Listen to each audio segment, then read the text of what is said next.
আসসালামু আলাইকুম। সংবাদের সময়ে আপনাদের সবাইকে স্বাগতম। বাংলাদেশের অন্তর্বর্তীকালীন সরকার বর্তমানে দেশ পরিচালনা করছে। এটি আপনি, আমি সহ বাংলাদেশের প্রত্যেকটি নাগরিকই কিন্তু জানি। এবং বাংলাদেশ আওয়ামী লীগের পতন হওয়ার পর থেকে ডক্টর মোহাম্মদ ইউনূস বাংলাদেশকে পরিচালনা করার চেষ্টা করছেন। পরিচালনা করতে গিয়ে বিভিন্ন জায়গায় সফল হয়েছেন, আবার বিভিন্ন জায়গায় ব্যর্থ হয়েছে। এবং উনার ব্যর্থতার সবথেকে গুরুত্বপূর্ণ যে জায়গাটি সেটি হচ্ছে বাংলাদেশে উগ্রবাদিতার চর্চা বা জঙ্গিবাদের চর্চার যে বিষয়টি। এবং এই বিষয়টি আমার কথা না, এই বিষয়টি কিন্তু ভারতীয় থেকে শুরু করে আন্তর্জাতিক বিভিন্ন গণমাধ্যমের ভাষ্যমতে বলা কথা বা গণমাধ্যম থেকে প্রাপ্ত কথা।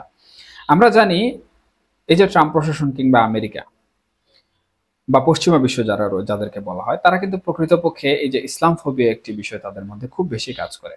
এবং এই বিষয়টির কারণে তারা একটি দেশে বা একটি দেশের শান্তি ধ্বংস করার জন্য কিন্তু খুব বেশ পরিচিত।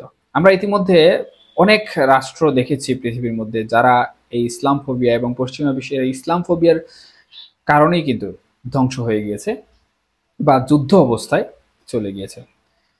সেই হিসাবে কিন্তু বর্তমানে আমরা দেখতে পাচ্ছি ভারত এবং পাকিস্তানের মধ্যে একটি বিদ্বেষ চলছে। এবং কাশ্মীরে যে টেরোরিস্ট অ্যাটাক হয়েছে কিংবা কাশ্মীরে যে দুর্ঘটনা ঘটেছে, সেই দুর্ঘটনা কিন্তু এই উত্তেজনাকে আরো বাড়িয়ে দিচ্ছে।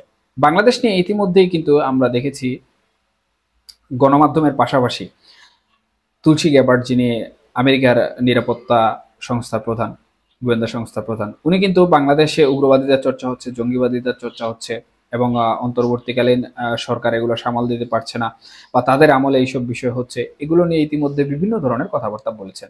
আবার ভারতও কিন্তু এই বিষয়গুলোতে কোনোভাবে বাংলাদেশকে ছাড় দেয়নি কিংবা বাংলাদেশের অন্তর্বর্তীকালীন সরকার মোহাম্মদ ইউনূসকেও ছাড় দেয়নি। বরঞ্চ তারাও বেশ ঢালাওভাবে তথ্য সহ প্রমাণাদি সহ তাদের মিডিয়ার মাধ্যমে কিন্তু প্রচার করেছে যে বাংলাদেশে উগ্রবাদিতার চর্চা হচ্ছে, বাংলাদেশে জিহাদের চর্চা হচ্ছে, বাংলাদেশে জঙ্গিবাদের চর্চা হচ্ছে, ইত্যাদি ইত্যাদি বিষয়। অর্থাৎ এখানে তাদের মধ্যেও এক ধরনের ইসলাম ফোবিয়া কাজ করে, জঙ্গিবাদের ভয় কাজ করে। আবার পশ্চিমা বিশ্বের মধ্যে তো এগুলো কাজ করে, এটি আমরা সবাই জানি।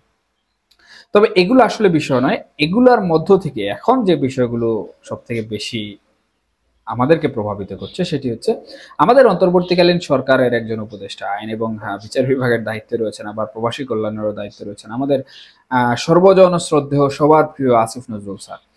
উনি এই যে ভারতে টেরোরিস্ট অ্যাটাক হলো কাশ্মীরে, সেই টেরোরিস্ট অ্যাটাকের বিষয়গুলো নিয়ে এমন কিছু ফেসবুকে, সামাজিক যোগাযোগ মাধ্যমে বার্তা আকারে লিখেছেন, যেগুলো থেকে কিন্তু ভারতের বেশ কিছু গণমাধ্যম কুট করে তুলে নিয়ে গিয়ে উনাকে জঙ্গি তকমা লাগিয়ে দিয়েছে।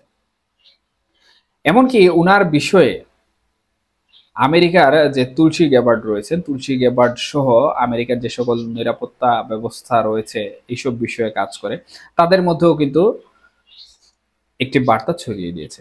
আমরা ভারতীয় বেশ কিছু গণমাধ্যমের তথ্যপত্র বিশ্লেষণ করে কিন্তু এই বিষয়গুলো লক্ষ্য করেছি। এমনকি আমেরিকার যে মার্কিন গোয়েন্দা সংস্থাগুলো রয়েছে, সেগুলো স্পষ্টভাবে এখানে বলছে যে বাংলাদেশের অন্তর্বর্তীকালীন সরকার প্রথম থেকে জঙ্গিবাদের চর্চা করছে এবং পাকিস্তান তাদের সাথে জড়িত রয়েছে। আর পাকিস্তানে বর্তমানে যে পরিস্থিতিগুলো আমরা দেখতে পাচ্ছি, সেই পরিস্থিতিগুলোর কারণে কিন্তু বাংলাদেশেও এর প্রভাব পড়ছে। এবং বাংলাদেশে যাতে এই ধরনের উগ্রবাদিতার চর্চা না হয় সেজন্য ভারত এবং আমেরিকা যৌথভাবে অ্যাকশন নেবে। তুলসী গ্যাবার্ড কিন্তু ইতিমধ্যে পাকিস্তানের যে বিষয়টি রয়েছে সেই বিষয়টিতে ভারতের সাথে ঐকমত্য পোষণ করেছেন এবং ভারতের জন্য যুদ্ধ করার বিষয়টি কিন্তু তারা ডিক্লেয়ার করে দিয়েছেন। সেই হিসাবে আমাদের যে আইন উপদেষ্টা, উনি প্রকৃতপক্ষে আসলে এই ধরনের বার্তা সরকারে থাকা অবস্থায় দেয়া কোনোভাবে আসলে কাম্য ছিল না। ওনার এই বার্তার কারণে কিন্তু আন্তর্জাতিক মহল, ভারতীয় গণমাধ্যম এবং ভারতীয় যে সকল রয়েছে, আপনার তদন্ত সংস্থা রয়েছে, গোয়েন্দা সংস্থা রয়েছে, তাদের নজরে কিন্তু চলে আসছে।